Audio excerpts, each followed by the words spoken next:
नमस्कार साथियों, मैं जितेंद्र माली मेरे इस यूट्यूब चैनल पर आप सभी का स्वागत करता हूं। आज मैं आपको स्टैचू ऑफ इक्विटी लेके जा रहा हूं। स्टैचू ऑफ इक्विटी 11वीं सदी के भारतीय दार्शनिक रामानुजाचार्य की मूर्ति है, जो हैदराबाद के बाहरी इलाके रंगारेड्डी जिले के मुंशीतल में चिन्ना जियर ट्रस्ट के परिसर में स्थित है।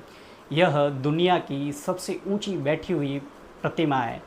पीएम नरेंद्र मोदी ने हैदराबाद में स्टैचू ऑफ इक्विटी का अनावरण किया था। यह प्रतिमा 216 फीट ऊंची है। यह 11वीं सदी के संत श्री रामानुजाचार्य की याद में बनाई गई है। यह प्रतिमा पंच धातु से बनी है। इसमें सोना, चांदी, तांबा, पीतल और जिंक शामिल है। इसकी कुल लागत 1000 करोड़ से भी ज़्यादा है। रामानुजाचार्य की एक दूसरी प्रतिमा 120 किलो सोने से बनी है, जिसे मंदिर के गर्भगृह में स्थापित किया गया है। रामानुजाचार्य की सबसे बड़ी प्रतिमा चीन में बनी है, जिसकी लागत करीबन 400 करोड़ रुपए है। इसे Guinness book of world record में शामिल किया गया है। यह दुनिया में बैठी अवस्था में सबसे ऊंची धातु की प्रतिमाओं में से एक प्रतिमा है। यह 54 फीट ऊंचे आधार भवन पर स्थापित है। 1017 ईस्वी में तमिलनाडु के श्री पेरुंबदूर में जन्मे रामानुजाचार्य एक वैदिक दार्शनिक और समाज सुधारक के रूप में प्रसिद्ध हुए थे। उन्होंने देश भर में घूम घूम कर समानता और सामाजिक न्याय पर जोर दिया था। रामानुजाचार्य ने भक्ति आंदोलन को पुनर्जीवित किया था और उनके उपदेशों ने अन्य भक्ति विचारधाराओं को प्रेरित किया था। उन्होंने अन्नमाचार्य, भक्त रामदास, त्यागराज, कबीर और मीराबाई जैसे कवियों के लिए प्रेरणा माना जाता है। रामानुजाचार्य आलवंदार यमुनाचार्य के प्रधान शिष्य थे।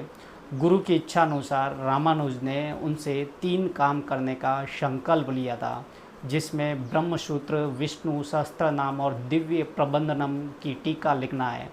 उन्होंने गृहस्थ आश्रम त्याग कर श्री रंगम के यदिराज सन्यासी से सन्यास की दीक्षा ली थी। इतिहास के आधार पर माना जाता है कि दक्षिण भारत के मैसूर के शालग्राम नामक स्थान पर रहने लगे थे। रामानुज ने उस क्षेत्र में 12 वर्ष तक वैष्णव धर्म का प्रचार किया था। फिर उन्होंने वैष्णव धर्म प्रचार के लिए पूरे देश का भ्रमण किया था। 1137 ईस्वी में वह ब्रह्मलीन हो गए थे। रामानुज सभी वर्गों के लोगों के बीच सामाजिक समानता के हिमायती थे। उन्होंने ऊंच नीच का भेद हटाते हुए समाज के सभी जातियों के लिए मंदिर के दरवाजे खोलने की प्रोत्साहित किया था। उस समय कई जाति के लोगों को मंदिर में घुसने नहीं दिया जाता था। उन्होंने शिक्षा को उन लोगों तक पहुंचाया जो इससे वंचित हुए थे। रामानुज का सबसे बड़ा योगदान वसुधैव कुटुंबकम में। वसुधैव कुटुंबकम की अवधारणा का प्रचार, जिसका अनुवाद है सारा ब्रह्मांड एक परिवार है।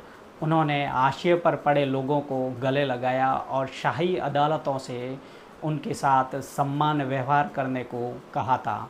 उन्होंने ईश्वर की भक्ति, करुणा, विनम्रता, समानता और आपसी सम्मान के माध्यम से सार्वभौमिक मोक्ष की बात की थी, जिसे श्री वैष्णव संप्रदाय के रूप में जाना जाता है।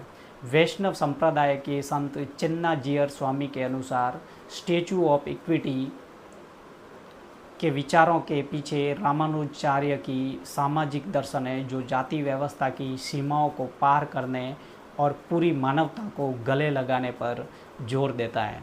स्टैचू ऑफ इक्विटी और रामानुजाचार्य टेम्पल 45 एकड़ ज़मीन पर बनाया गया है।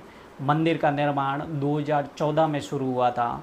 मंदिर का मूल भवन करीबन 1.5 लाख स्क्वायर फीट के क्षेत्र में बना हुआ है, जो 58 फीट ऊंचा। इसी पर स्टैचू ऑफ इक्विटी रखी गई है।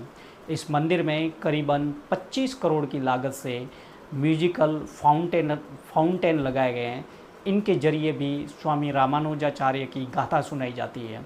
मंदिर में दर्शनार्थियों को 5 भाषाओं में ऑडियो गाइड मिलती है, जिसमें अंग्रेजी, हिंदी, तमिल, तेलुगु सहित 5 भाषाएं इसमें शामिल हैं।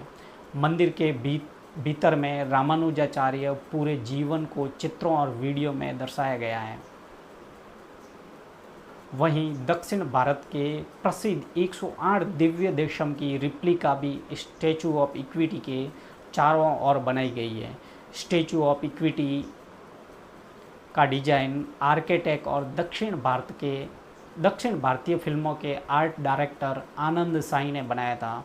उनका कहना है कि इस मंदिर और स्टैचू ऑफ इक्विटी की डिजाइन पर करीबन 2 साल लगे। वहीं मंदिर के बाहर देश का ध्वज लहराता हुआ दिख रहा है, जो बहुत ही खूबसूरत लग रहा है।